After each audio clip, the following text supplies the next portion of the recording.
This is Dr. Avard Fairbanks.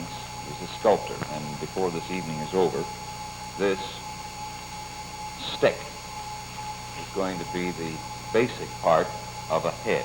You will see him build the head here tonight. Dr. Fairbanks, when did you get started in sculpture? Back in about 1910 was when I first started in my studies.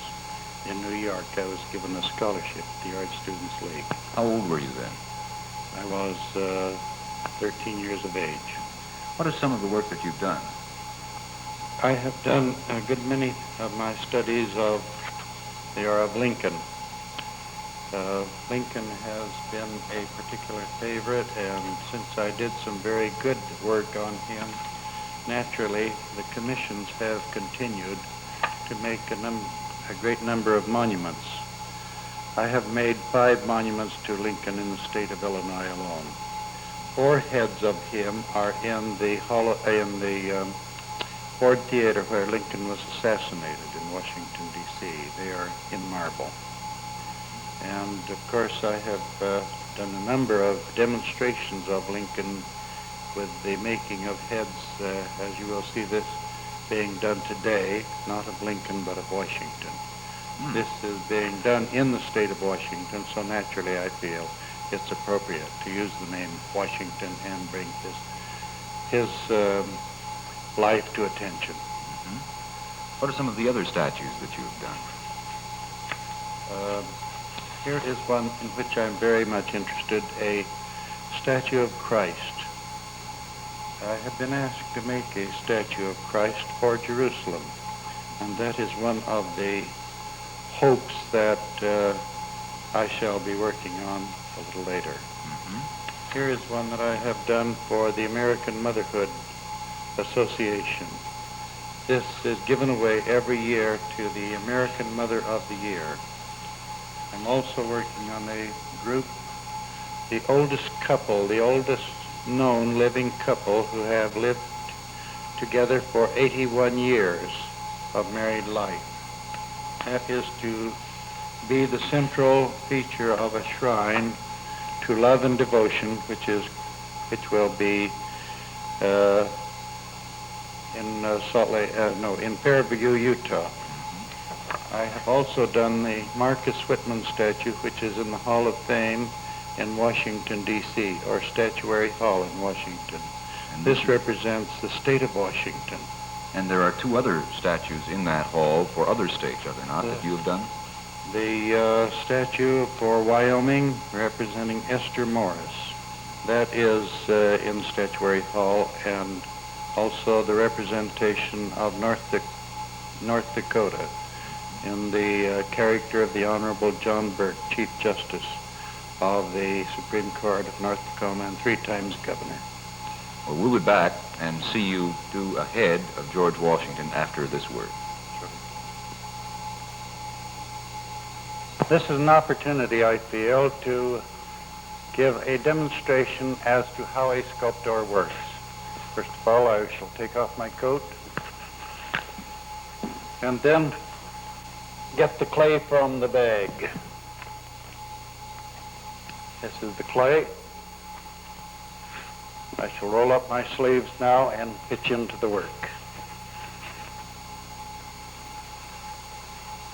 Now I shall begin by putting the clay that is in rolls onto the armature. This framework is designated as the armature for the head which I am to build. First of all, I begin making a center line on this. That, you can see, gives us a beginning of a face. We have a 2-dimensional profile on this. Now it is necessary for us to make a wider form giving 3 dimensions to the beginning of this work. Still we keep a center line. This is extremely important in all work that we do, is to make a center so that we can create whatever we do with two sides which are equal or otherwise in symmetry. Notice while I am doing this that I work with two hands, not just with one hand, so a sculptor has to be ambidextrous in what he does. I now make on this center line a horizontal form across, so we get a form of a cross here in the development of a head. The next process is to form an arch. You will see this arch forming to produce the cranium or the skull, or the cranium of the skull. The rounded arch, the rounded head gives us a beginning of a form which is basic and fundamental. Now the sockets for the eyes I here make, and the arches over the eyes. It is necessary also to give a massiveness to the back of the head as well as the front of the head. So we are conscious of the entire skull form. Now in the development of the skull, there are certain prominent parts, the eminences of the forehead, then the arches above the eyes forming the socket called the superciliary arch, and the supraorbital arch just below. The zygomatic arch, or the zygomatic arches, are the cheekbones. Then, after producing these, you will notice that I make the big jawbone, or the mandible, as it is technically called. This gives you the shape of the skull. It is very necessary that this be done, because everything that we make, whether it is of one person or another, the fundamental shapes are those of the design of the human head. After doing this, we return to this center line again. On the center line, we begin to form the features. Whenever we make any feature, on one side, say for instance the wing of the nose, it must also be made on the other. This form of symmetry is fundamental to all construction, whether it be the construction by work of art or whether it be construction in nature, in cells and in crystals, or whether it be construction by architecture, because architecture is thus formed. Even the name is that of architecture. Now, having made this so far, I begin to make other features. The bigger ones are always those that have to be constructed first. Now, in order to make hair, we have to think of what period of time we do a person. And in this, we have to consider what is the individual when he lived and what he did for humanity that makes him worthy of being given the recognition of being produced into a great monument. Naturally, my business is that of making great public monuments. So, the memorials which we produce are to the men who are worthy of being heralded and remembered in the public monuments which we do. This is a beginning.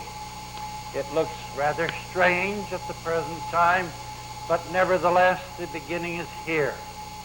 Now we make from side to side the lips. The lips have their proper place, as you may notice.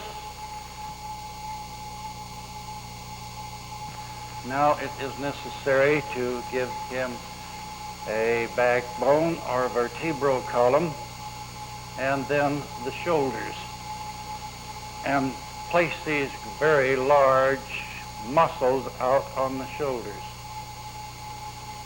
They are known as the trapezius muscles. They go from the base of the skull clear on out to the point of the shoulder, the acromion process of the scapula and also of the clavicle. Now this gives him support and makes him seem to be more secure.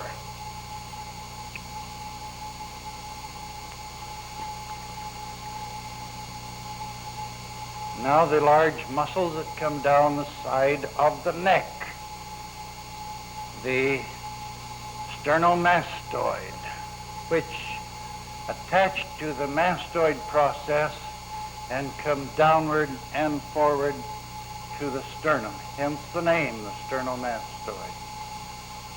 This gives him strength and support, as you may notice that I am doing this particular work.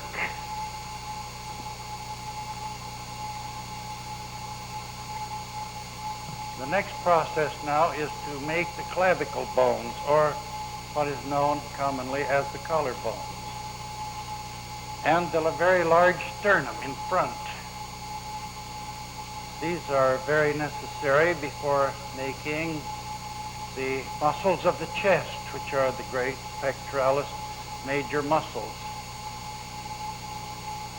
This begins to give us a good base for the head. It gives solidity and strength. Now a little point of interest is, of course, to put the Adam's apple into his neck in between the large sternomastoid muscles. And as you have seen, this has been constructed as in accordance with anatomical knowledge and understanding. I think you all will have noticed now that I have made this very definitely symmetrical and in accordance with a pattern and design. I have mentioned that I'm giving to him certain qualities, and now I'm going to give to him some action and some life. He is lacking that. He's like an Egyptian statue at the present time, stiff and unbending. So we will bend it. We will bring the shoulder forward. We will turn the head. And in that little motion that we have done now, turning of the head and also the shoulders, we give life to the character we are portraying. You will notice, I'm sure, that it is the character of our great nation, the character Washington. He has still the sockets of his eyes, and now I begin to make the features for the eyes. We will make the eyes with the lids on them, and they are formed, first of all, the lower lids, and then little rolls make the upper lids. And from these little details, the eyes, the nose, and the mouth, we begin to form characteristics that are individual rather than those which are in general to everyone. See how simple it is to make a mouth, first of all, by cutting in for the corners. Then we will cut in to the hollow under the lips and the hollow above the lips. So we create these hollows first of all. And after these hollows, we make the ridges of the lips. And after the ridges of the lips, then we begin to fill in for the cheeks and begin to give the individual characteristics that you will see this develop into. Now that I have worked upon the construction of the head, I have brought it to a point of making refinements. Each detail requires considerable amount of work, such little items as the sinuses here. He needs a little bit of a form under the eye. I made him as a younger man in the time that he was a surveyor, an engineer in Ohio. George Washington knew our country, the West, and also the East. Therefore, he was a man of rare abilities, having broad understanding. I now place upon him a collar, and so I begin to make him an individual of the particular period of time. The styles of the time are here shown. Now, as a soldier, and then as a private citizen. As you all know, the history of Washington, he was a great great frontiersman. He was an engineer. He was a soldier under Braddock and saved the day at that time. He was the man of the hour for the time of the Revolution, and then he was the great citizen. He renounced the opportunity that had been offered him to be a king because he was concerned with America as a great republic. So as a private citizen, Washington was the American that we would expect of him to be. The work now requires the coming to more minor details. Now you may notice that to put on little pieces here for the eyebrows, the making of the hair, and on both sides, then the taking of a little cut here in the eye, the making of a hollow gives color to it. This really gives the life to this piece of sculpture.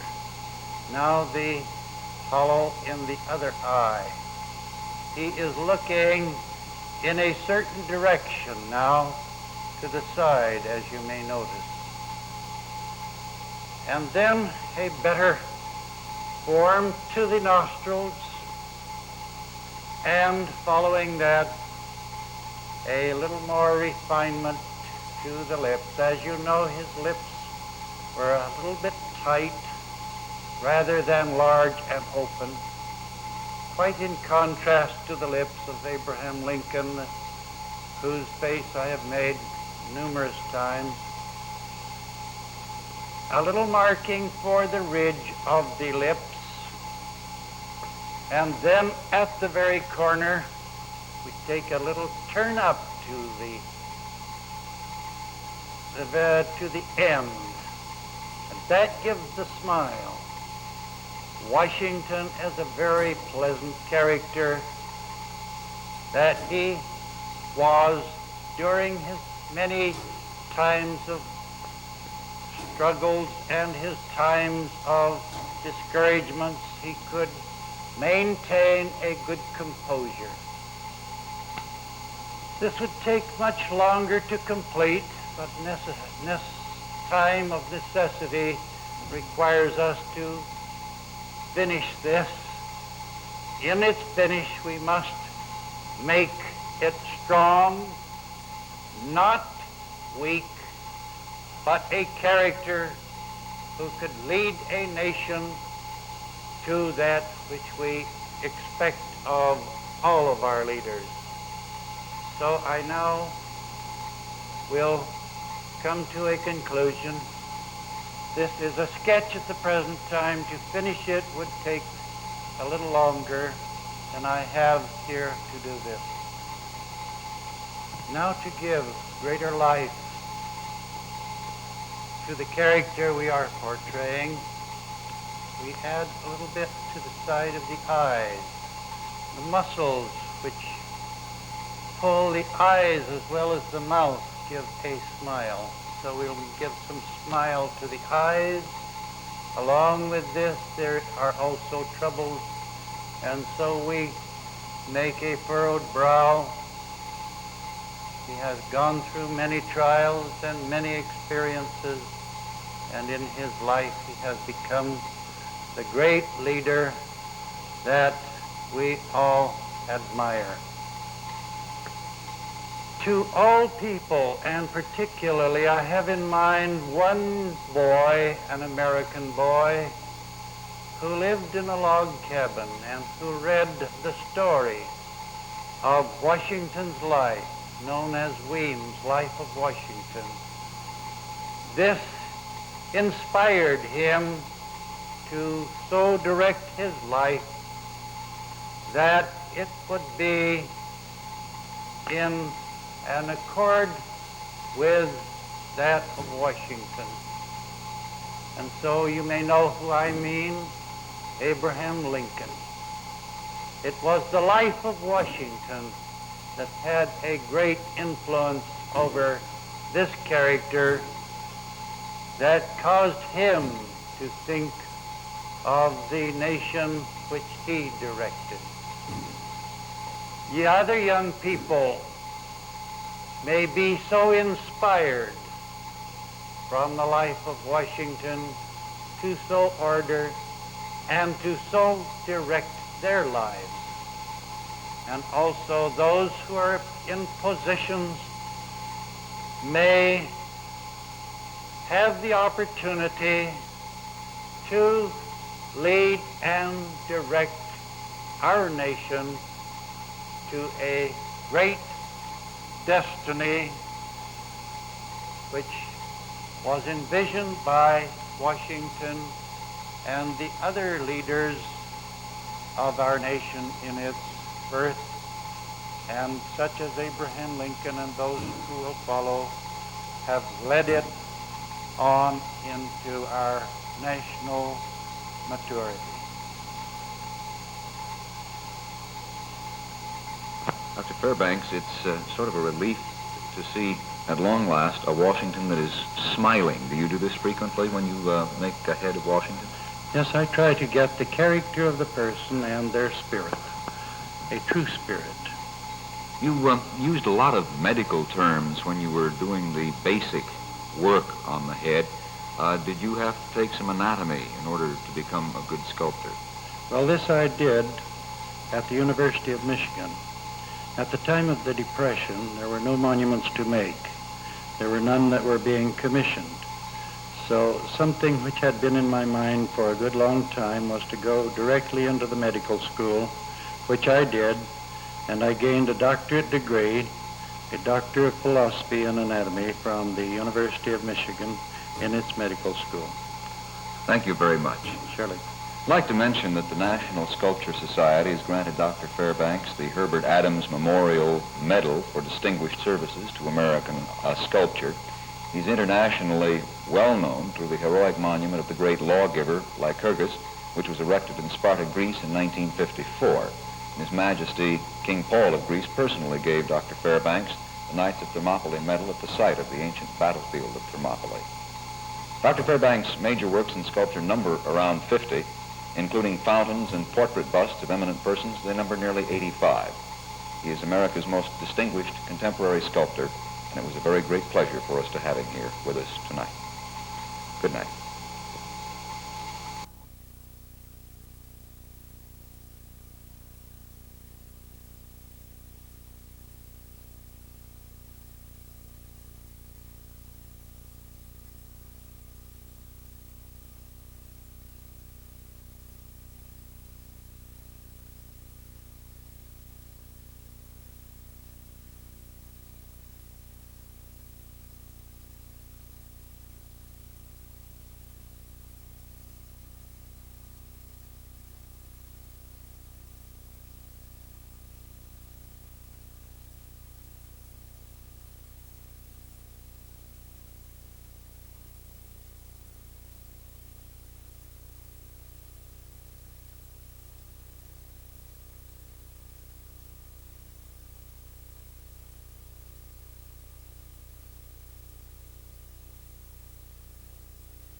Good evening. I'm Al Swift. Tonight, we're going to watch a world-famous sculptor create out of 2 sticks and a table full of clay Thomas Jefferson. Believe me, it's astounding. But before we start, I'd like to tell you something about the sculptor. His name is Avard Fairbanks. His first sculpture was made when he was 12 years old. It was a model of a pet rabbit that he did under the supervision of his brother. He entered it in the Utah State Fair, and he won first prize. But when the judge, a learned professor from the university, discovered that it was the work of a mere boy, he refused to award the medal. The disappointment that young Avard felt at that thoughtless act made him resolve to become an accomplished artist, so that the professor would, in time, recognize him as a sculptor. "I'll show him someday," cried the boy, and the man did. The man has showed the world. You could talk about Dr. Avard Fairbanks for hours, but we came here to watch him work, not to listen to his biography. But before we see Thomas Jefferson grow out of clumps of clay and listen to Dr. Fairbanks talk about Jefferson's contributions to mankind, I'd like to outline something of Fairbanks, the man, while we show you photographs of some of his major works. His full and varied life began about 80 years ago in Provo, Utah, one of 11 children of artistic parents. After becoming seriously interested in sculpture at the age of 12, he was awarded many scholarships to study this art, both at home and abroad. From the time he was 14, his works have been on public exhibit both in the United States and in Europe. Dr. Fairbanks began his career as a teacher of sculpture in 1920 at the University of Oregon, where he remained for 7 years, and then returned to Europe for further study. He joined the staff of the University of Michigan in 1929, and 18 years later, organized the College of Fine Arts at the University of Utah. Dr. Fairbanks has academic degrees from Yale and the University of Washington and a doctorate in anatomy from the University of Michigan. Probably the most well-known among the numerous monuments to Abraham Lincoln are the marble works representing the man's 4 ages, as a youth, the rail splitter, the lawyer, and the president. These are in the Ford Theater Museum in Washington, D.C. His Lincoln the Frontiersman statue for the state of Hawaii received national recognition when a photograph of it appeared in journals all across the country in Lincoln's birthday editions.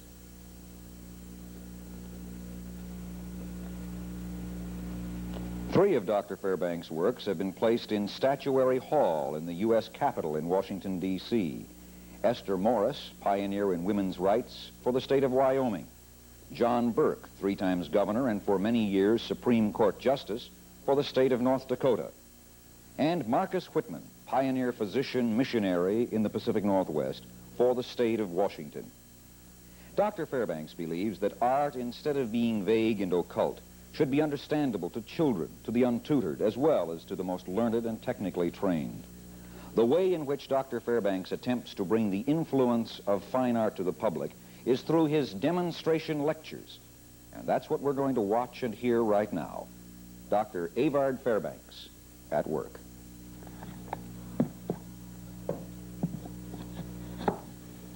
In the doing of sculpture, we first deal with very ordinary materials, as you see, a base and a stick. Upon these sticks are, of course, the pieces of wood so placed as to make this structure sturdy and secure. Now I take rolls and begin to form a center line, or also a center plane. We, all of us, are so constructed that we have a central form which later widens, and we expand from the center line to the wider lines, or masses, as we may speak of them. This now begins to shape itself in something which we will later recognize. Sculpture has to be made very solid and massive, so we make this secure. I like to speak of support. As you see, this is a good support to what I shall make. I like to mention also that since sculpture and art is the expression of life, we are concerned with the various things of life, such as those institutions which we support. So we support our schools, we support our churches, we support our civic organizations, we support our city and county and state government, and we support our nation. So therefore support is extremely important in our considerations of civilization and the objectives which we are concerned with throughout our lives. Now, as you see this developing, I form arches. Thus, sculpture is concerned with engineering principles and design principles, architectural principles. So we form an arch from side to side. We form an arch from front to back, and thus we create in this a dome shape. The arch and the dome shapes, according to engineering, are the greatest amount, give the greatest amount of strength for the least amount of materials used. And so this is what we are doing in our work as well. As architecture is concerned with sculpture is concerned with engineering, with architecture, and with science. Particularly since I am doing this in the field of the anatomical or biological sciences, you will readily recognize a form which is basic to all our human lives. The skull. So as you see this develop now, we're making the arch of the eyes, the arch of the head or the skull. Now we have an arch form to the side here and an arch form to its opposite side. Thus, symmetry is extremely important. Symmetry is one of the fundamental principles of art. So symmetry is we're extremely concerned with developments in symmetry. Then also in balance. So here is now a symmetrical structure which you can recognize, which is not a Halloween, which is not made for Halloween, but it is made to be a substructure or that which is fundamental to our existence. Not only to our existence, but also to that which is encased within this structure. The encasement, of course, is that of the mind. And we as humans are very greatly concerned with the mind. I will turn this so that we can be seen from one direction to the other. The back, I'm not taking the time to complete the back because it is important for me to do this in a hurry. So therefore, if I make this to the front and so construct it, we'll do it as fast as possible. Now, as I get this far, the skull, all of the bones of the skull except one are very closely knitted together. They do not move independently of each other, while the skeleton of man does have its movements and articulations with the various bones. However, in the skull, we have one bone that does move, and it moves very actively. We all know that because our talking and our eating is so dependent upon this particular bone of the skull. See how it moves? And it has action to it, and it can move from side to side. So we thus developed this as a skull, which has the form ever since the days of the prehistoric man even to our present time. Now, the skull is extremely important as to our education and as to our history. So in the development of this, let us go back in history of times past. Let's start with some of the most ancient of our civilizations and make on him a crown. This is the man then as he advances and he feels that he is extremely important. He therefore wants to be important, and that comes to be a very deep consciousness of his mind, the importance of his being and the importance of his having dominion over his fellow men. So therefore, is our civilization to be that? Will it last? Will it become great if we are concerned only with dominion over others? So I would like to just present this thought as I work towards other thinking later on. This flat crown represents Egypt, the lower kingdom of Egypt, or the old kingdom. Now the pharaohs wanted to be more important and more important, so we'll take and make another crown on his head, the second crown, and this is symbolic of Upper Egypt. Now Upper Egypt is down on the map because the Nile River flows north, and Lower Egypt is up on the map, so we have the downs and ups of things, or the ups and downs. All right, as we're creating this and we're thinking of civilization of past ages, we have now here formed the pharaoh and his importance to the culture of the ancient times.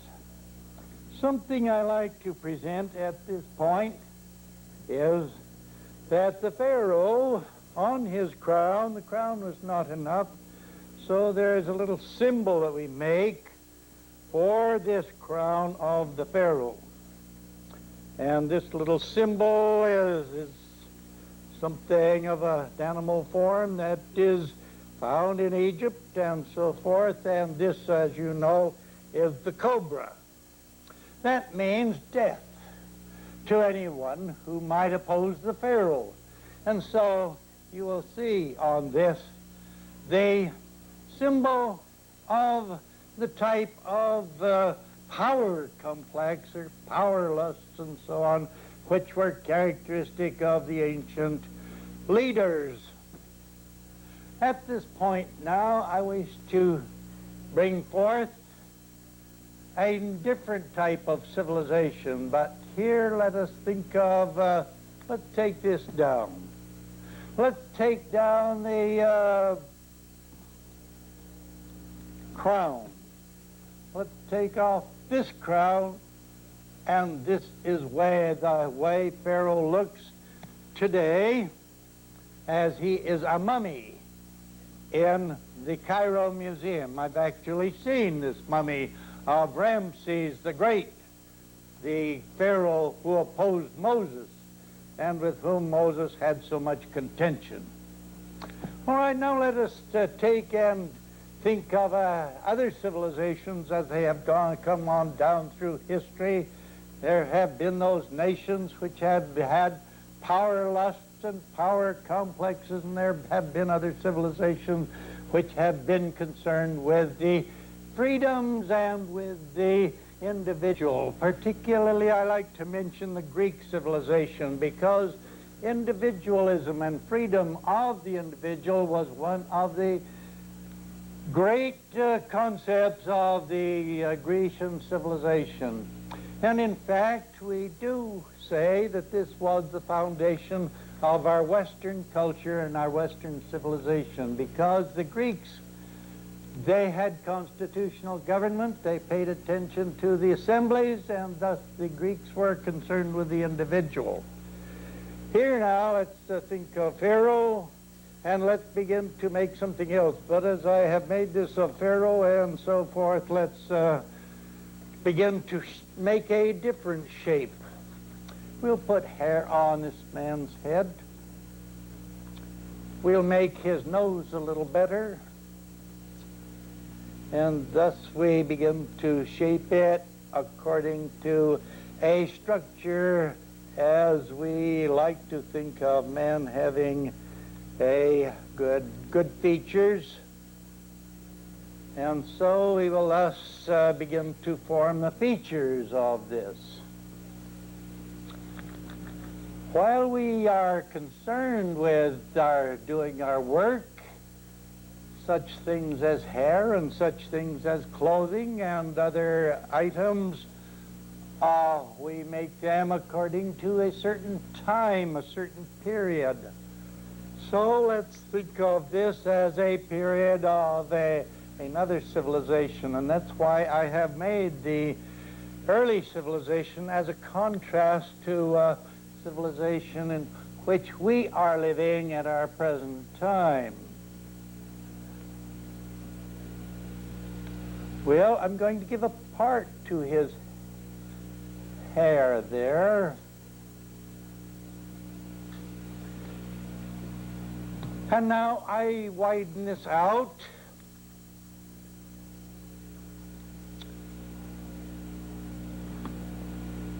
And I begin to fill up these spaces. I begin to put muscles on his face. And it begins to have a little more personality. The Egyptian pharaoh, which I made, was made according to the convention and stylization, and the Egyptian art became very stylized and very conventional. But this character, which I'm going to make, is one who is concerned with the freedoms of the individual. There is now a little difference in time. I have added more to this structure. I have developed the muscles on the face, the neck, and also the muscles over the bones of the chest. And from this point, I go on to the costume. And you will see, first of all, I make the ribbon on the peruke, and then the costume which will be formed.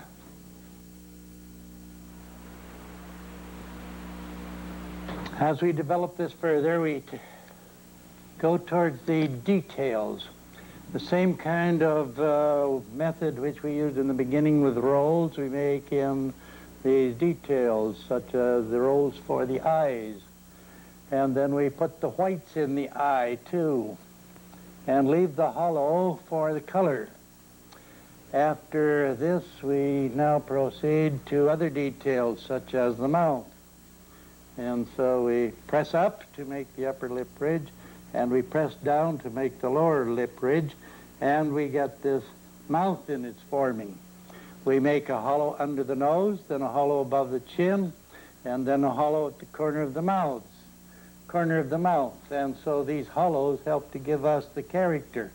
I wish to stress at this point of the work that we try to give now personality. We'll make a movement to the head. We'll turn the head to the one side. We'll pull the shoulder over. And thus, in contrast to the ancient conventions which I mentioned about Egyptian art, we begin to get this with personality and with character. I have made now the costume, I've given the lace to the collar and to the tie, to his to this tie part here, and so I proceed now with further details.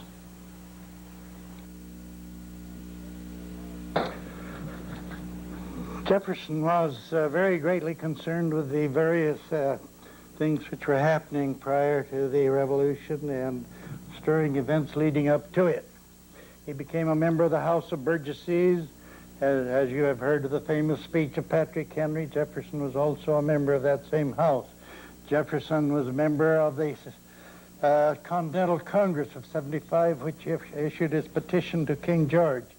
Jefferson then was made was asked to be the writer of the Declaration of Independence, which he wrote because he was the man most suited. So I'm placing now the feather pen here and would use it in his hands.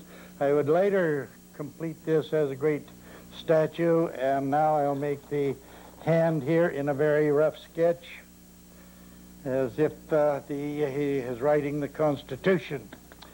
Now, not the Constitution, but the Declaration of Independence. It was Madison who wrote the Constitution.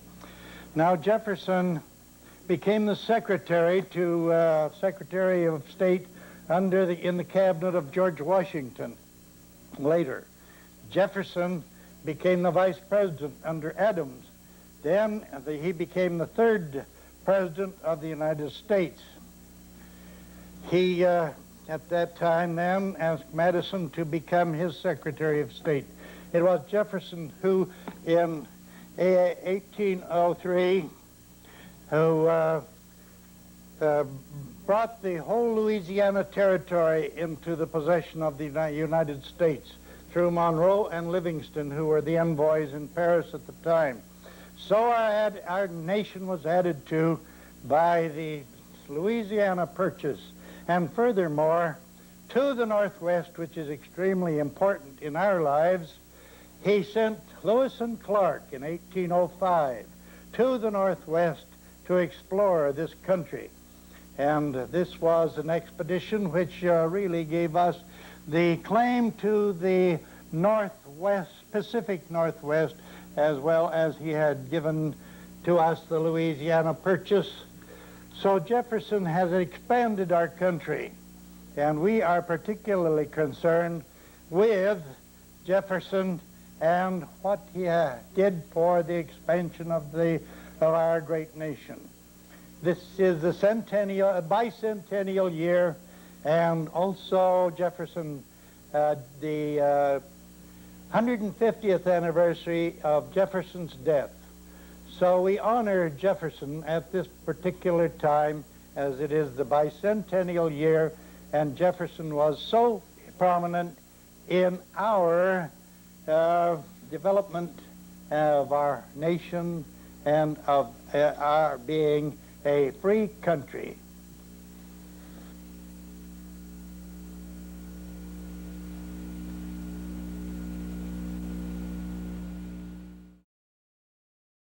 Dr. Avard Fairbanks was invited to present a demonstration lecture of sculpture to a group of students in a classroom, during which he modeled a portrait of President Abraham Lincoln.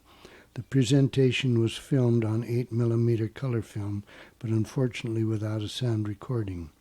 Since the lecture lasted an hour, there was some time lapse effect, and some minor short periods of modeling were not recorded. A subsequent effort has been made to add a dialogue explaining the modeling process using words and phrases that have been recorded in his other presentations. At the beginning of the lecture, he placed a carrying case, an improvised large suitcase, on the table, from which he took a modeling board, an 18-inch wooden stick, and a bag of clay containing plastiline rolls, essentially modeling clay. The suitcase became a pedestal to support the modeling board for the demonstration lecture. The simple stick was a small wooden cap was placed into a bracket of the modeling board to become an improvised armature. An armature serves as a support. Clay stacked upon clay without support quickly collapses. The word armature is familiar to those who work with an electric motor. An armature is the support for coils of wire on the rotating part of the motor. Everything needs support. Roofs, floors, institutions, and governments need support. Without support, they fail. They fall down or collapse. To facilitate the application of clay, it was previously rolled between the palms of both into rolls. The first step is to create a central plane by applying several rolls on top of one another. This was seen on profile to resemble a semicircle. It serves as a start of a face. Rolls are then pressed on both sides of the central part to create a three-dimensional form. A roll of clay was placed horizontally on the central plane to form a cross. It will become the brow of the skull. Below this will become the eye sockets, anatomically called the orbits. Additional horizontal rolls were placed above the brow to become the forehead. An arch was then a dome was formed representing the cranium. A center line was incised during the modeling for guidance. Bilateral symmetry is important in all the work to maintain a balance.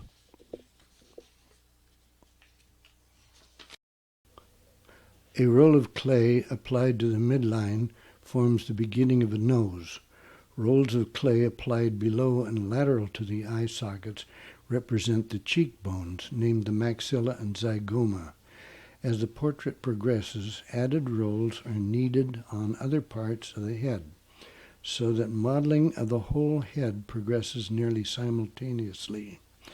The posterior part of the skull receives additional rolls. The mandibles are applied with large rolls to form a massive jaw.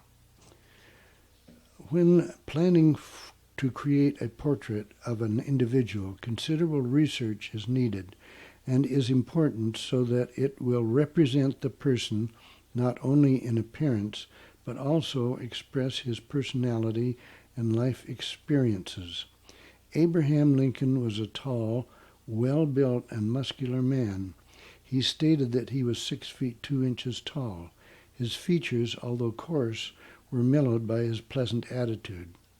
His nose was prominent and his lips were full, especially his lower lip. He had a prominent mole on the right cheek near his nose. His dark hair was coarse and somewhat wavy, but he didn't give it much attention. In his younger years, he cut down many trees, cleared the land for a farm, and split rails for fences. He regarded the axe as one of man's most useful tools.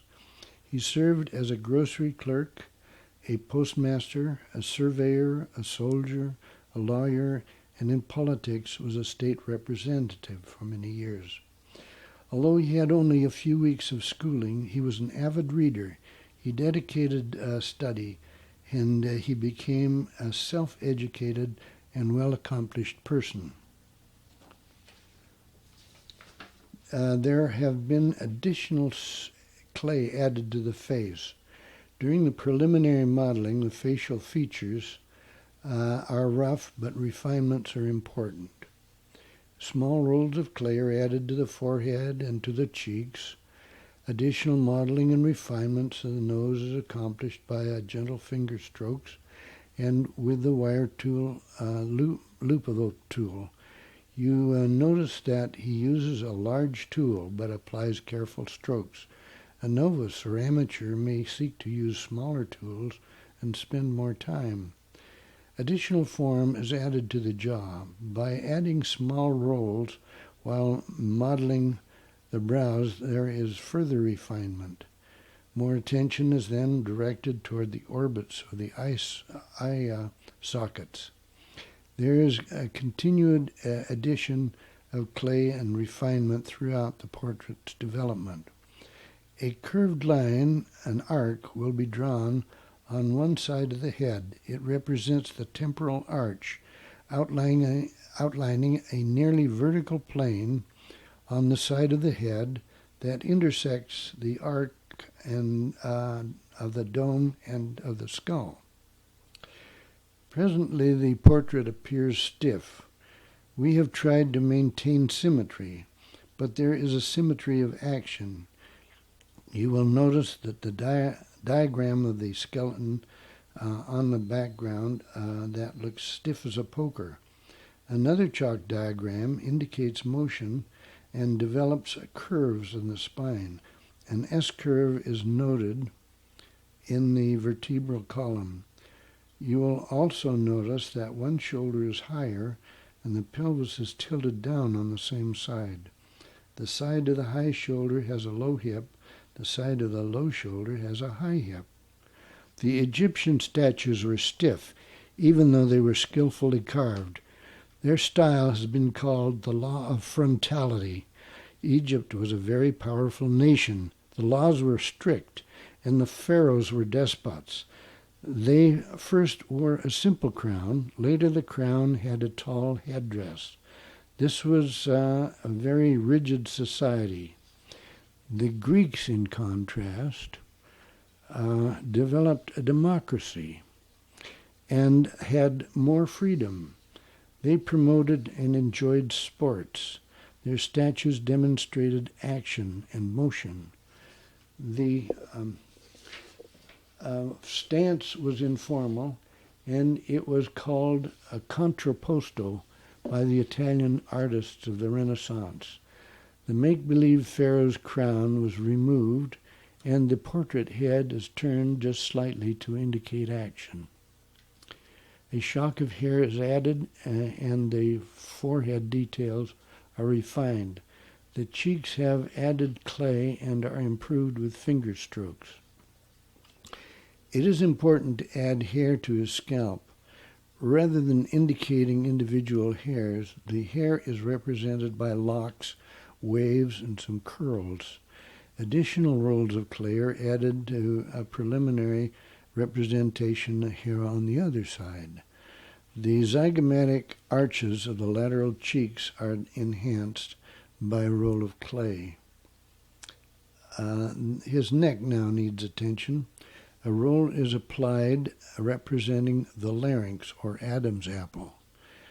The upper sternum, or breastbone, is at the base of the neck. Attached to the sternum are ribs on both sides. These are indicated temporarily by strokes of the blade of the tool. An important muscle on each side of the neck originates on the sternum and inserts on the mastoid process just behind each ear. These are the sternocleidomastoid muscles that give considerable support to the neck. Bold strokes will outline the angles of the jaws on both sides. Clay has been added over the jaw to indicate the lips. With a wire loop, indentations are made on one side, in the middle, and then on the other. The form of the lips is refined by gentle strokes with the wire tool and by strokes of an index finger. Lincoln's lips were full, and the lower lip was slightly rolled out. In the center of the upper lip are two vertical ridges, the columella, with a groove between them. This forms the philtrum of the upper lip. The line of the mouth aperture, the opening of the mouth, resembles a Greek bow, the type that was used by Greek archers. Additional form of the nose is developed with finger strokes. And the modeling tool. The saddle of the nose is defined with a tool, and Lincoln had a definite notch or crease there just below the brow. There were two vertical furrows in the middle of his brow. Lincoln had a prominent nose. Additional small rolls of clay are applied with a finger The ala or wings of the nose are defined with the modeling tool. There was a fullness that sweeps diagonally downward from the saddle of the nose down to the cheek. There was a prominent mole on the right cheek near his nose. The form of the chin is improved by finger strokes, and then outlined with a tool. His prominent nose was more evident on lateral view. Ears were formed and applied. The external ear is called a pinna. It resembles a question mark. The upper border is level with the brow, and the lobe is about the same level as the base of the nose. The opening of the ear is about midway from the brow to the occiput, or back of the head. The outer border of the ear is called the helix. Just inside of the helix is another ridge called the antihelix. Now it is necessary in the modeling to give more form to the eyes. Applying small rolls, the upper lids are formed.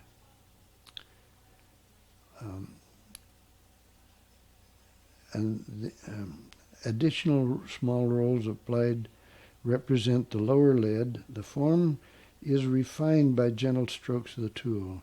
Using the wire tool, after the lids are formed, the wire tool in a circular twist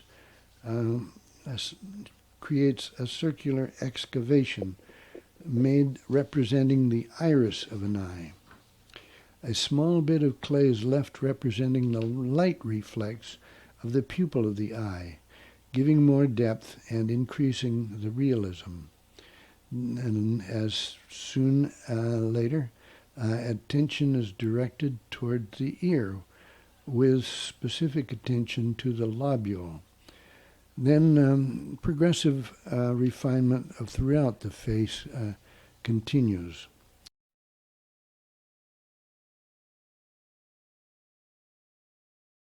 Representing the costume of the time, a collar is modeled using a large roll of clay. It is applied to each side of the neck and smoothed by bold strokes. Additional clay is then applied to the lower part of the collar with a notch to represent the lapels of his coat. A high shirt collar is later formed, and the neck tie is modeled with a large bow. That is in the style of the times. Now, a little more refinement is directed to the forehead and other portions of the face and other features. The nose needs occasional extra attention, and the nostrils are then outlined with a wire loop. A little more clay is added to the cheeks to fill out the cheeks.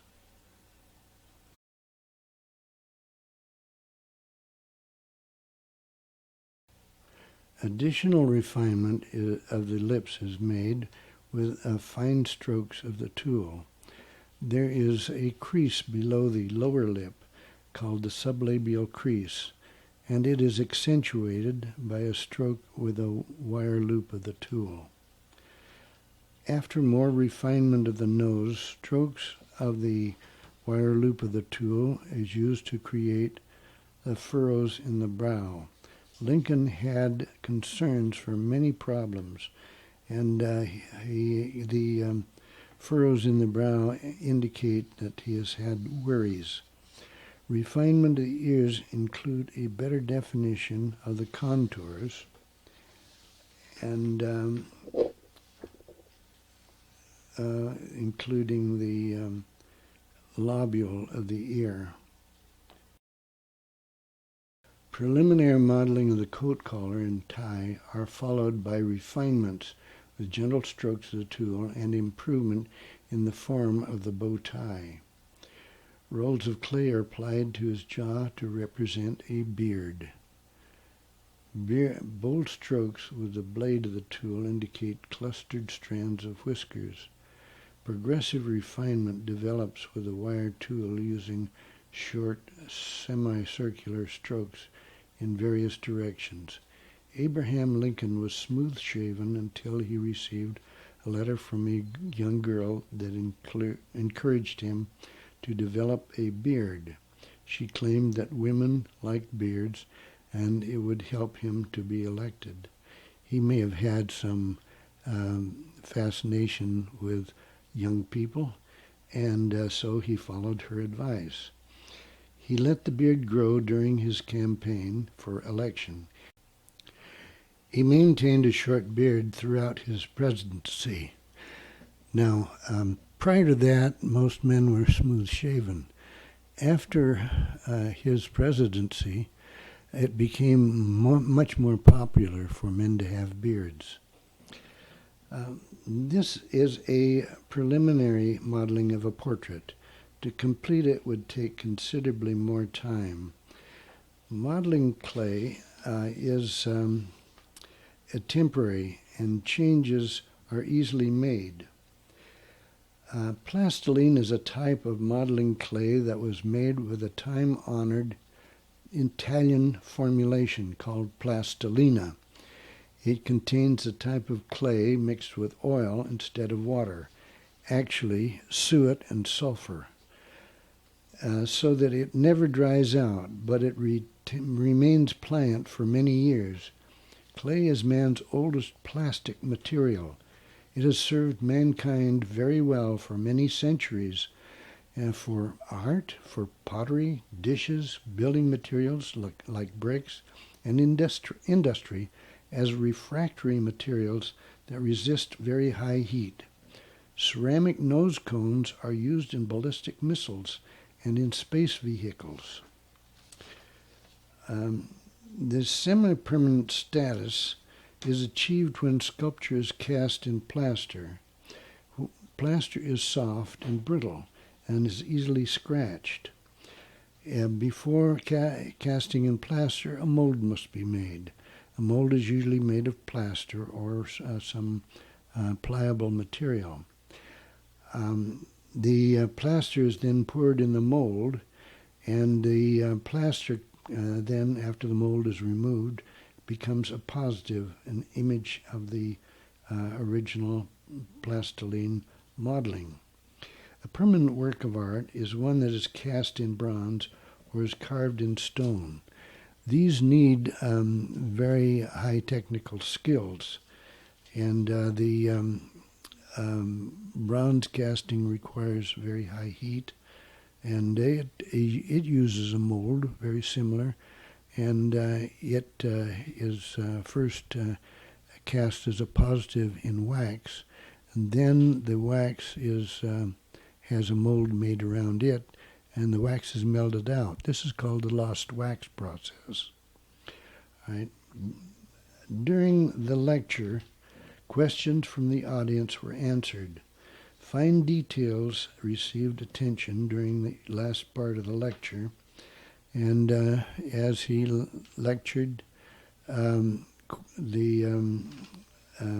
people were invited to come up and have a closer view of the portrait.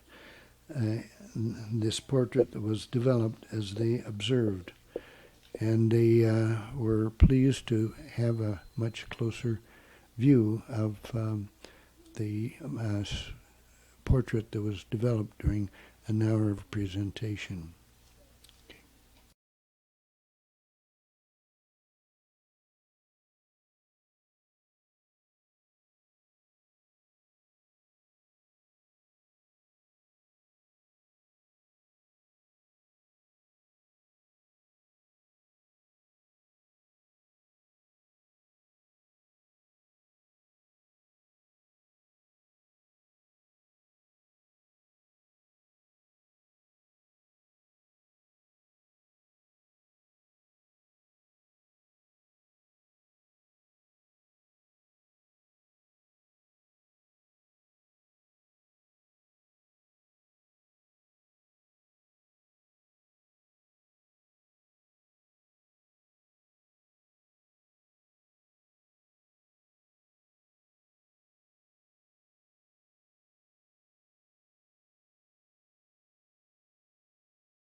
sacred sculpture created by Dr. Avard T. Fairbanks, compiled by Eugene F. Fairbanks, a son, narrated by Philip Snyder. Avard Tennyson Fairbanks, shown here creating a model for a statue of the angel Moroni, was born in Provo, Utah on March 2, 1897, the 10th son in a family of 11 children. His father, John B. Fairbanks, after studies in Paris art schools, had become one of the pioneer painters and photographers of the West, and painted murals in several of the early Latter-day Saint temples. He was an instructor in art at the Brigham Young Academy, now Brigham Young University.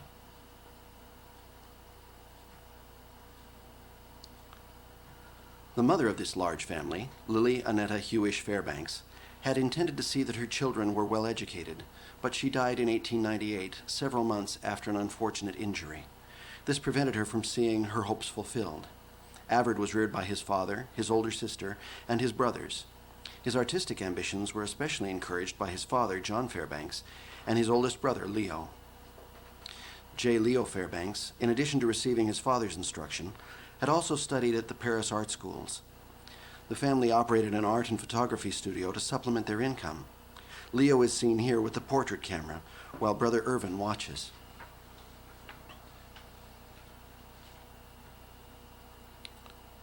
When Avard was 12, he accompanied his father to New York City to do copywork in the Metropolitan Museum of Art. His work was noticed by a patron who arranged a scholarship in the Art Students League, where he received professional instruction for 2 years.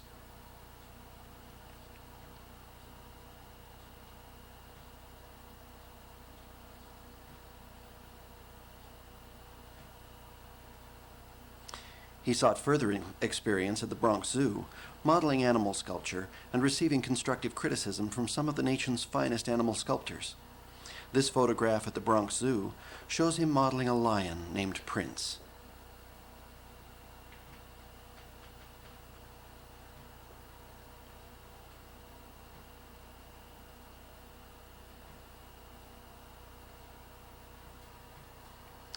Another photo shows Avard modeling a bison.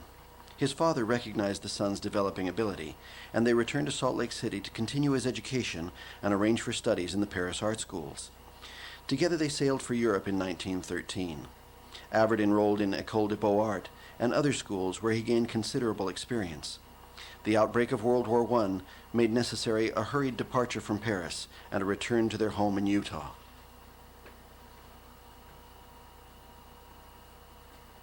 During his high school years, Avard worked with his brother, J. Leo Fairbanks. Both were commissioned to create 4 sculptured friezes to be placed on the Latter-day Saints Hawaiian Temple, then under construction. He left for Hawaii at age 19 and spent the next 2 years creating a large series of very fine statuary for the 4 friezes. The Latter-day Saints Temple at Laie, Hawaii, is located in a very impressive setting with an approach through colonnades of palm trees. After completion, it was attractively landscaped, as shown in recent photographs. It has been a source of pride to Latter-day Saint church members in Hawaii and has become a prominent tourist attraction. The gateway to the temple grounds houses an information center and offices. After hearing a short talk about the temple, visitors proceed up a path bordering reflecting pools. There is a series of 3 reflecting pools flanked by royal palms.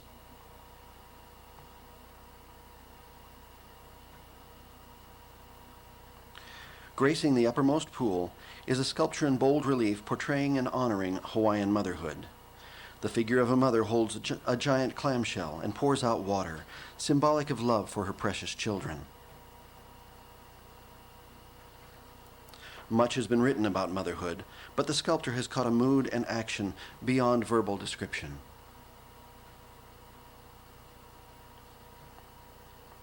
Sculptured friezes in cast stone adorn the cornice of the temple. The west frieze depicts the great leaders and prophets of the dispensation of the gospel recorded in the Old Testament. In the center is Adam in the Garden of Eden, between the tree of life and the tree of knowledge of good and evil. At his right, and holding a child, is Eve kneeling before an altar.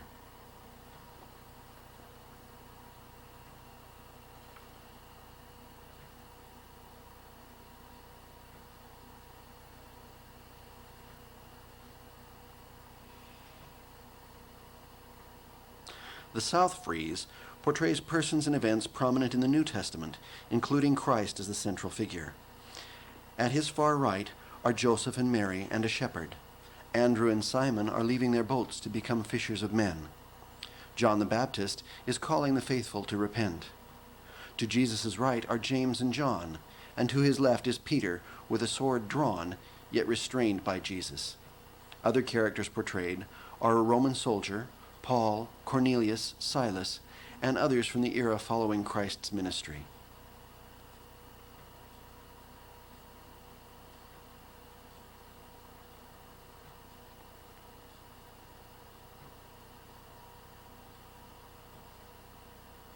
The North frieze portrays the Book of Mormon dispensation. Jesus Christ is the central figure. Persons are sculptured representing events and characters prominent in the Book of Mormon, both before and after his appearance to the Nephite people.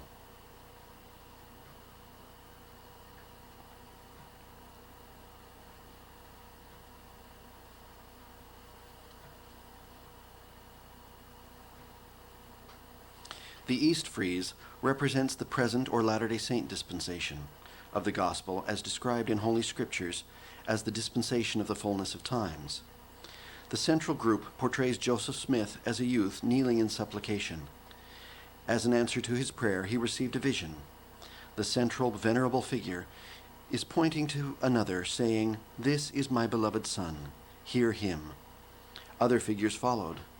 At the far right, the angel Moroni is represented.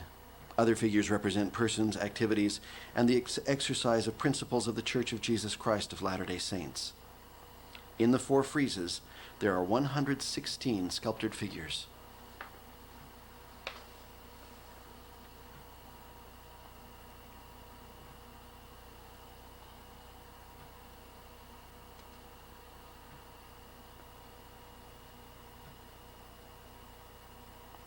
Erected on the temple grounds in a separate courtyard is Avard Fairbanks' first heroic statue and one of his finest. Created in cast stone, it portrays Lehi, anticipating his own demise, blessing his youngest son, Joseph. The words have been recorded in 2 Nephi, in the Book of Mormon.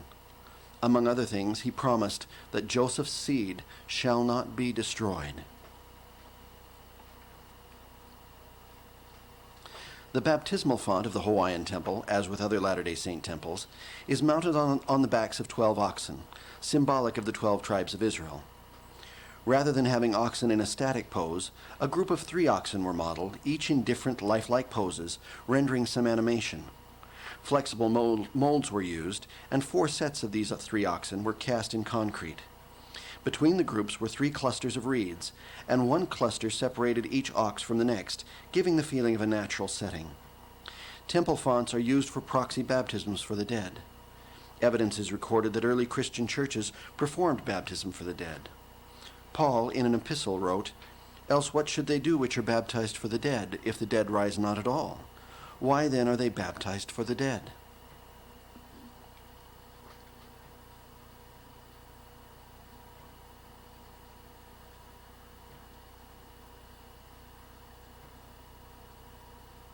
During the construction of the temple, Avard Fairbanks sent for his sweetheart, Maud Fox, and they were married in Honolulu.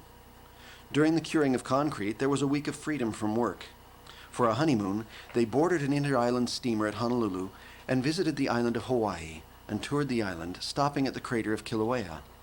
On their return to Laia, news of conscription for World War I made it urgent that Avard register, finish his work, return to Salt Lake City, and enroll in college and military training. A few months later, armistice was declared, and Avard continued his professional career in sculpture, creating monuments, fantasy pieces, portraits, and sacred sculpture.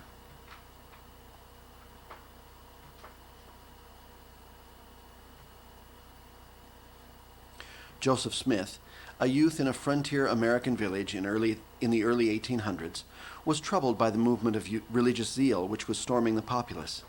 He sought an answer through prayer.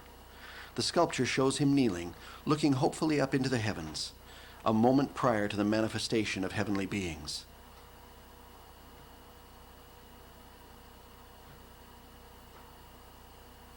Avard Fairbanks' next commission was a monument honoring the three witnesses to the Book of Mormon. As the translation of the Book of Mormon by Joseph Smith was nearing completion in 1829, he was commanded to show the golden plates to three trusted associates who had assisted him during this work. This monument to them was erected in 1926 in Temple Square, Salt Lake City, Utah. It portrays Oliver Cowdery, David Whitmer, and Martin Harris in bas-relief portraits above an inscription of their testimony. On the reverse side, in bas-relief, is a plaque representing St. John in exile on the Isle of Patmos, receiving revelations. One arm is outstretched. The right hand shades his eyes as he appears to be gazing into the distant sky. He is quoted as saying, "And I saw another angel fly in the midst of heaven, having the everlasting gospel to preach to them that dwell on the earth." This revelation was fulfilled when Moroni, an angel, delivered the golden plates to Joseph Smith for translation. A close-up view of this impressive bas-relief allows appreciation of more details and of the inscription.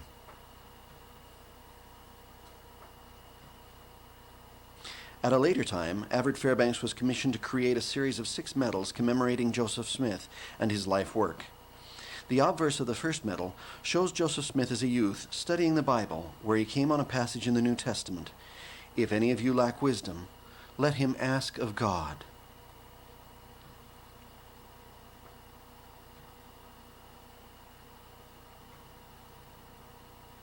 The reverse portrays his vision in which 2 heavenly figures appeared.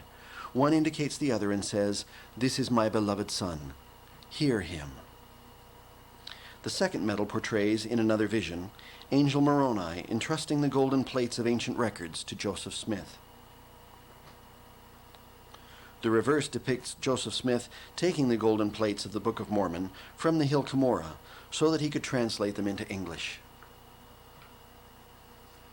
The third medal portrays John the Baptist appearing to Joseph Smith and Oliver Cowdery, conferring the Aaronic priesthood and conveying the keys, giving them authority to baptize in the name of Jesus Christ. On the reverse is depicted the baptism of Joseph and Oliver as John the Baptist had commanded them.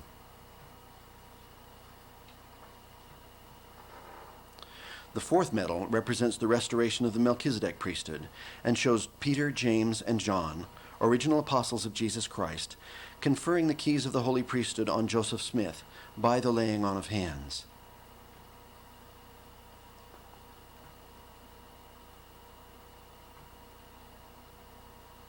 The reverse of the medal portrays Joseph Smith and Oliver Cowdery confirming Hiram Smith a member of the Church of Jesus Christ of Latter-day Saints. In the background are Samuel D. Smith, David Whitmer, and Peter Whitmer Jr., original members of the church.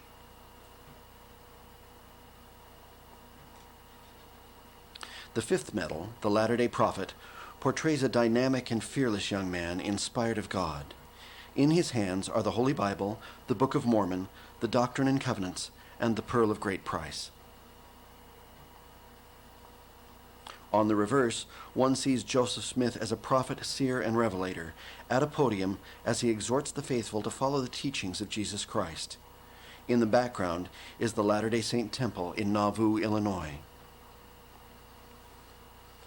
The sixth medal commemorates the martyrdom of Joseph and Hiram Smith at the hands of an angry mob. On the reverse is depicted Carthage Jail in Illinois, the site of the martyrdom. The obverse is a portrait of the 2 brothers, Joseph and Hiram.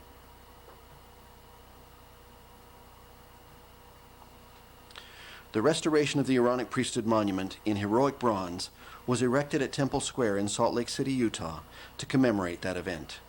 In 1829, Joseph Smith and Oliver Cowdery retired to a wood to pray, asking guidance regarding baptism. While they were praying, a messenger from heaven appeared and identified himself as John the Baptist. He conferred upon them the priesthood of Aaron, with the authority to baptize in the name of Jesus Christ.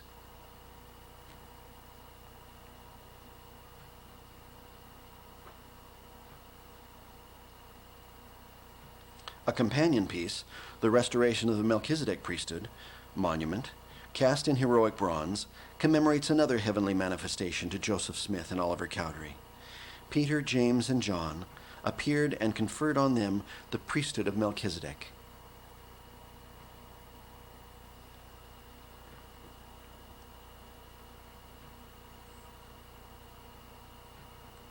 Three years after the martyrdom of Joseph Smith, after Brigham Young had assumed leadership of the church, it became necessary for the Latter-day Saints to migrate west to avoid persecution.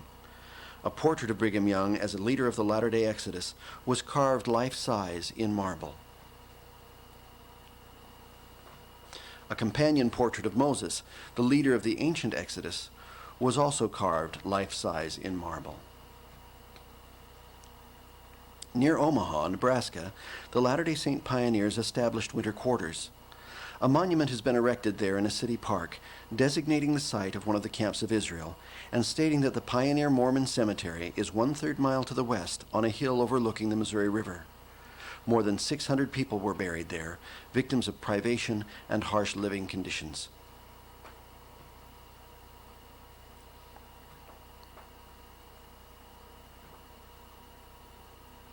The east and west entrance gates have sandstone pillars on which are mounted bronze bas-reliefs, one portraying sorrow and the other expressing hope. Inscribed in the relief panel on the left pillar are the words, "In loving memory of the 6,000 devoted pioneers who died on the plains between 1846 and 1869.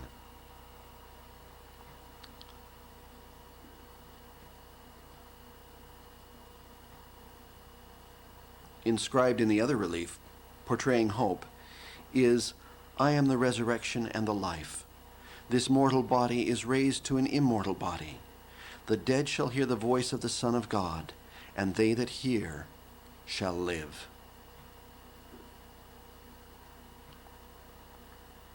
Passing through these gates, one may follow a path to the sacred enclosure.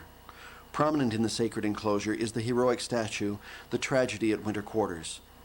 This memorial portrays a young father and mother burying an infant in a shallow grave as the winter wind whips at their clothing.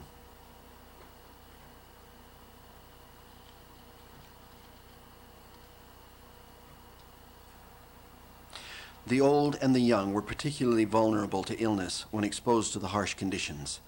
Many died subsequent to having been driven from their homes by mobs.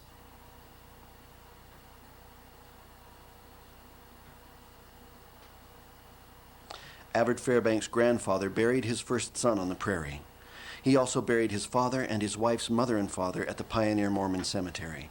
The story was recorded in family annals and served as an inspiration for the monument.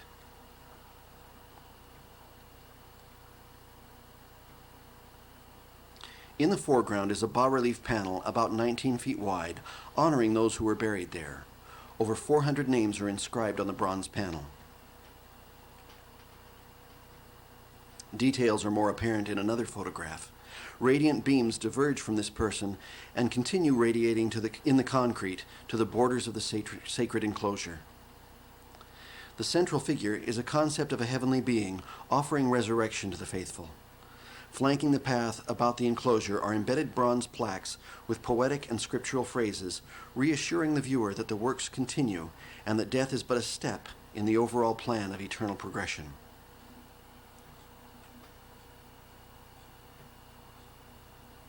As one walks around and views the heroic statue from behind, there is a dedicatory plaque showing a wagon train and an inscription that the struggles and the sacrifices of the faithful pioneers and the cause they represented shall never be forgotten. This monument is gratefully dedicated and erected by the Church of Jesus Christ of Latter-day Saints. While the tragedy of winter quarters expresses sorrow, a companion piece, New Life and New Frontiers, was exhibited with it in the Hall of Religion at the Chicago World Fair in 1934. It expresses hope and progress. It was to be enlarged to heroic proportions, cast in bronze and erected, but it lost priority and remains a museum piece. The Nauvoo Temple bell, which was carried west in the wagon train, was sounded to call to worship service. A suitable display tower was created to honor it and was placed on Temple Square in Salt Lake City. At the base are 4 bas-relief panels.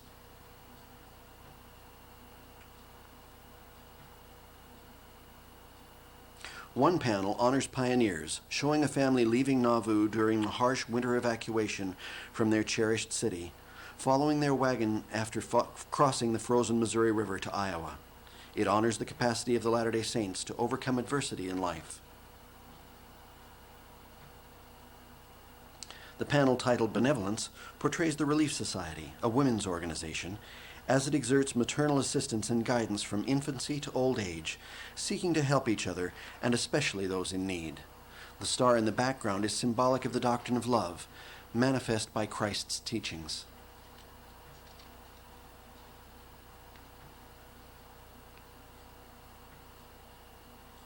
Another panel portrays education, an important aspect of Latter-day Saint efforts for quality in the development of the minds of young people.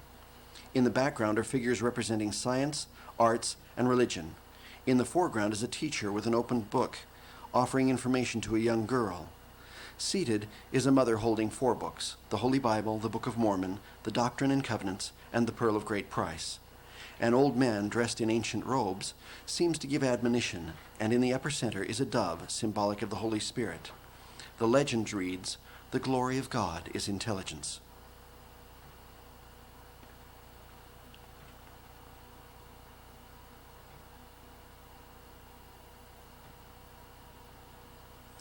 The Centennial Memorial panel has an explanatory inscription relating the early history of the Relief Society, inscribed over a background of interrelated emblems. The Nauvoo Temple is in the center. The sun symbolizes the celestial degree of glory. The moon represents the terrestrial degree of glory, and the stars are likened to the telestial degree of glory. Sweeping up to the left are clouds, symbolizing the creative powers of God. Arched above is a rainbow, symbolic of promise.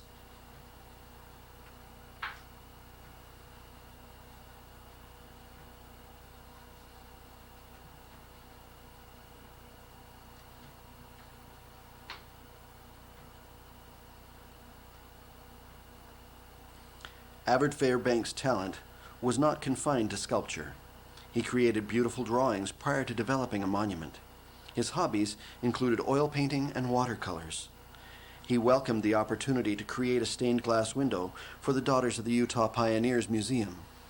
The figures in this window represent the many stalwart pioneer women who bravely joined the Western movement.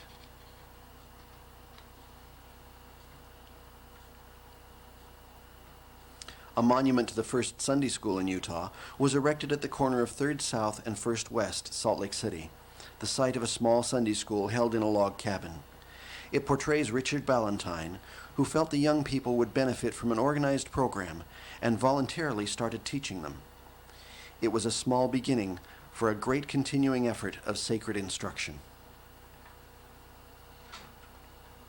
A statue holding a sphere symbolic of earth is titled, "God So Loved the World." Its inspiration is the quotation from John 3, verses 16 and 17. "For God so loved the world that he gave his only begotten Son, that whoso believeth in him should not perish, but have everlasting life." Moses descending Mount Sinai is a statue modeled to express the disappointment and anger which Moses felt when he carried down from the mount the tablets which had been inscribed by the finger of God, delineating the 10 Commandments.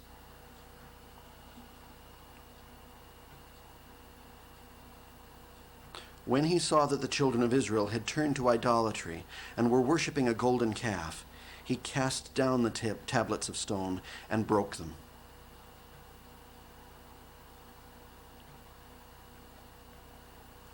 An intaglio relief of Madonna and Child was modeled as a gently curved cameo relief, but was cast in reverse like a mold to become an intaglio relief. Lighting from below causes shadows to occur in the same areas as a cameo lighted from above, rendering the appearance of a cameo. A companion piece, Christ Among the Doctors, cast intaglio, portrays Jesus in the temple at Jerusalem speaking to the doctors, who were amazed at his comprehension of religious matters. This intaglio relief is lighted from below in the same manner as the Madonna and Child.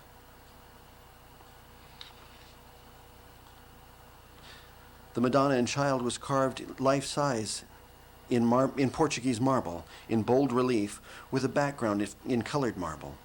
One copy has been given to the National Cathedral in Washington, D.C. by David Fairbanks, the artist's son, for public appreciation. One portrait of Jesus Christ elicits a gentle mood. It is titled Christ in Meditation. One believes that he often sought solace in contemplation about problems of his people and how to lead them to a better way of life.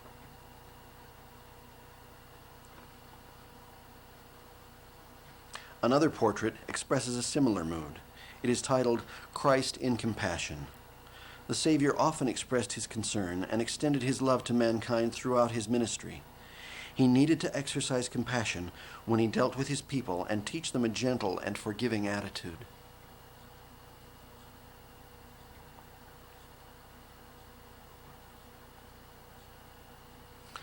I am the resurrection and the life, he said to Martha at the tomb of Lazarus in Bethany. He that believeth in me, though he were dead, yet shall he live. And whosoever liveth and believeth in me shall never die. This sculpture recreates a sacred moment and concept in the ministry of Jesus Christ. Another great moment in Christ's ministry was the Sermon on the Mount. This sermon on a mount in Capernaum stands out as his greatest teaching in recorded scriptures, and it serves as a basis for much Christian doctrine. In it he spoke the Beatitudes. Blessed are the poor in spirit, for theirs is the kingdom of God.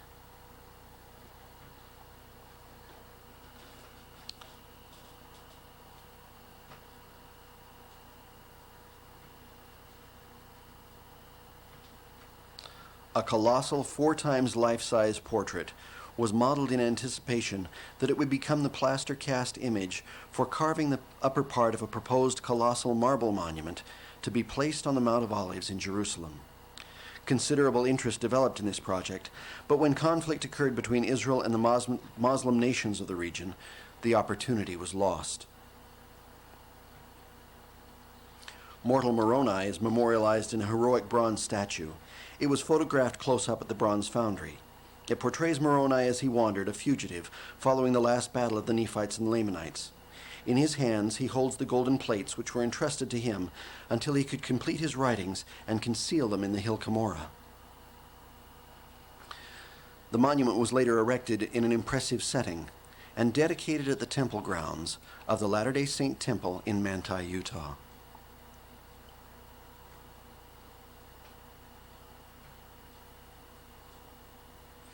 A heroic bronze of an American family was erected on the grounds of the county courthouse in Provo, Utah. It has been referred to as God Bless Our Home and Teach Them to Pray. It is a solemn but inspirational concept honoring love, hope, faith, and unity. Florence Nightingale is portrayed as a nurse making rounds by candlelight, ministering to the needs of the sick and wounded soldiers on the battlefields of the Crimea. It manifests the concern with which this compassionate lady cared for those in need. Her service and teachings have benefited mankind greatly in the many years that have followed. A heroic statue carved in Portuguese rose marble is placed in the School of Nursing at the University of Utah.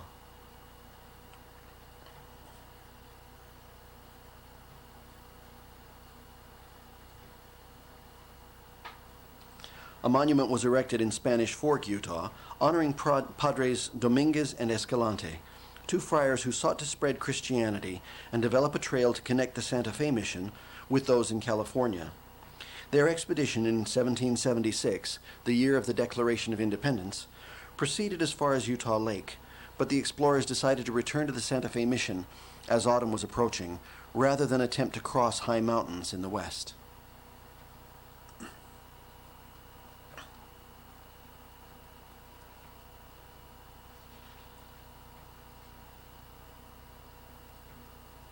During construction of the library at Brigham Young University, Avard Fairbanks was commissioned to create 2 bold reliefs carved in red granite.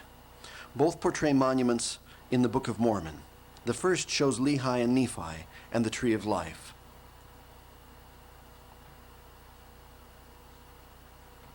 The second is titled Mormon and Moroni. In this sculpture, Mormon is entrusting ancient records to his son Moroni.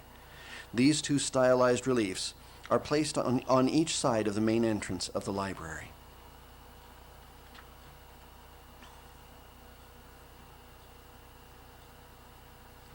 A charming group in bas-relief was placed in the Latter-day Saint Children's Hospital in Salt Lake City, Utah, portraying healing and alleviation from suffering.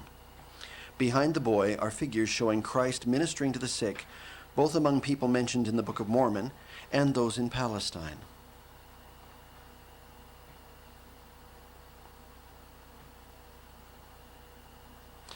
The central figure is a young boy dressed in a hospital gown, saying, "I am well now." This close-up shows Christ and the people of Book of Mormon times.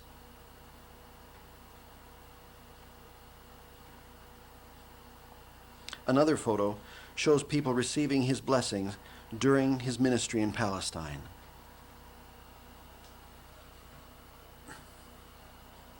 A monument was erected to peace in the International Peace Gardens at Salt Lake City, Utah. Its inscription says, "The dawn of a new era."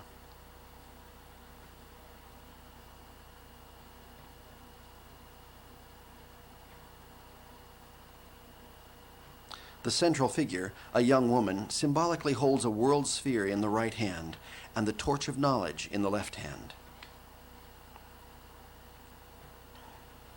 In the foreground are three children of a family. An inscription reads, "The hope of our children." It suggests that in peace there will be protection and freedom.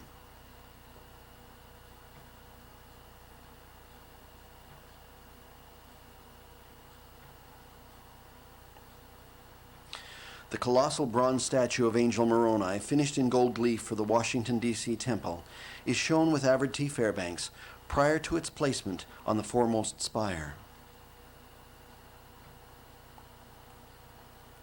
During the inspection of the colossal gold leaf bronze statue, while standing on the scaffolding, Avard Fairbanks is assisted by his grandson, David Fairbanks. A close-up view of the face reveals model details.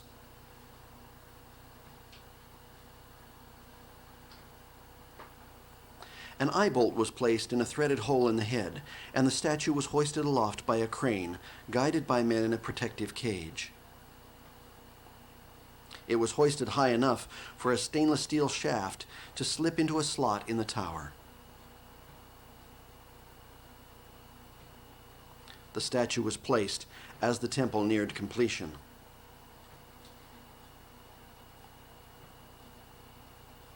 A smaller version, though still colossal at 15 feet tall, was modeled of the Angel Moroni for the Seattle Temple in Washington State. It is also finished with gold leaf and is pictured with Maud and Avard Fairbanks in their 7th decade, just prior to the placement of the statue.